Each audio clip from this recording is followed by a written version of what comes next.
জাতিসংঘের একটা অফিস যদি বাংলাদেশে খোলা হয়, তার মানে হলো বাংলাদেশের গুরুত্বপূর্ণ কোনো বিষয়ে যদি সিদ্ধান্ত নিতে হয়, তাহলে ওই জাতিসংঘের দিকে তাকাইয়া থাকতে হবে যে জাতিসংঘ থেকে কি সিদ্ধান্ত দেওয়া হয়। বাঙালি জাতি তখন একটা শিকলের মধ্যে বন্ধ হয়ে যাবে, নিজে থেকে কখনো কোনো সিদ্ধান্ত নিতে পারবে না। উদাহরণস্বরূপ আমাদের পার্বত্য চট্টগ্রাম নিয়ে এটাকে খ্রিস্টান রাজ্য বানানোর জন্য বিশাল ষড়যন্ত্র প্রায় অনেক বছর যাবত হচ্ছে। একদিন দুই দিন নয়, বরংস খ্রিস্টানরা খেয়ে না খেয়ে পার্বত্য চট্টগ্রাম দখলের জন্য সর্বোচ্চ চেষ্টাটুকু করতেছে। আমরা জানি পার্বত্য চট্টগ্রামের পাহাড়ের মধ্যে এক প্রকার সন্ত্রাসী আছে, যাদেরকে বলা হয় কুকি চীন। ওরা বাংলাদেশ দখলের জন্য সর্বোচ্চ চেষ্টা করতেছে, বিশেষত পার্বত্য চট্টগ্রামকে দখলে নেওয়ার জন্য চেষ্টা করতেছে। এই কুকি চীন অনেক বছর যাবৎ বাংলাদেশের প্রতি হাঁ করে তাকাই রয়েছে, কখন যেন চট্টগ্রামটা দখলে নেওয়া যায়। আমাদের বাংলাদেশের সেনাবাহিনী গৌরবের সাথে তারা ওই জায়গায় দায়িত্ব পালন করতেছে, যার কারণে কুকি চীন এই দেশটা দখল করতে পারতেছে না, চট্টগ্রাম দখলে নিতে পারতেছে না।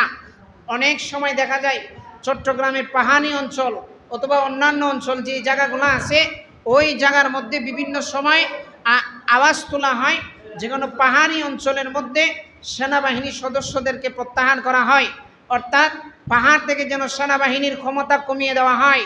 যদি পাহাড় থেকে সেনাবাহিনীর ক্ষমতা কমিয়ে দেওয়া হয়, আপনি লিখে রাখেন আজকে 5 দিন আগে হোক 5 দিন পরে হোক সেই পাহাড় বাংলাদেশ থেকে বিচ্ছিন্ন হয়ে যাবে। এই চেষ্টাটুকু করা হচ্ছে। এখন যদি জাতিসংঘের এই অফিস বাংলাদেশে উদ্বোধন করা হয়ে যায়, তাহলে হবে যেটা, পার্বত্য চট্টগ্রাম নিয়ে যদি আমরা কোনো সিদ্ধান্তে উপনীত হতে চাই, বাংলাদেশের সেনাবাহিনী বলেন, রাষ্ট্রপ্রধান বলেন, স্বরাষ্ট্রমন্ত্রী বলেন বা উপদেষ্টা কমিটি যারা আছেন, যে কোনো সময় যেই রাজাই আসবে, ওই রাজার কমিটি যদি চায় যে পার্বত্য চট্টগ্রাম নিয়ে কোনো একটা সিদ্ধান্তে যাওয়ার জন্য, তাহলে পারবে না। কেন?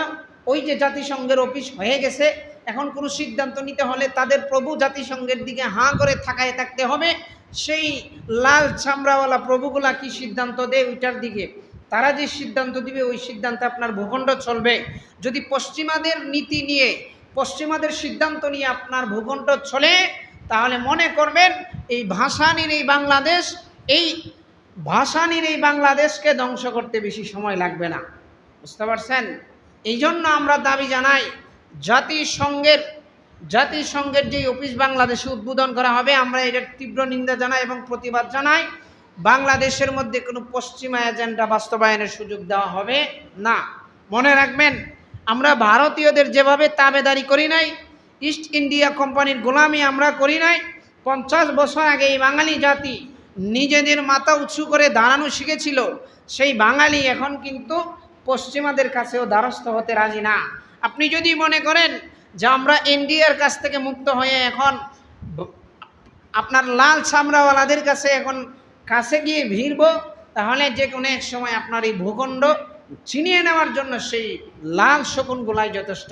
তো সেই হিসেবে আমরা বলতে পারি, আমরা বাংলাদেশের মধ্যে জাতিসংঘের কোনো অফিস দেখতে চাই না।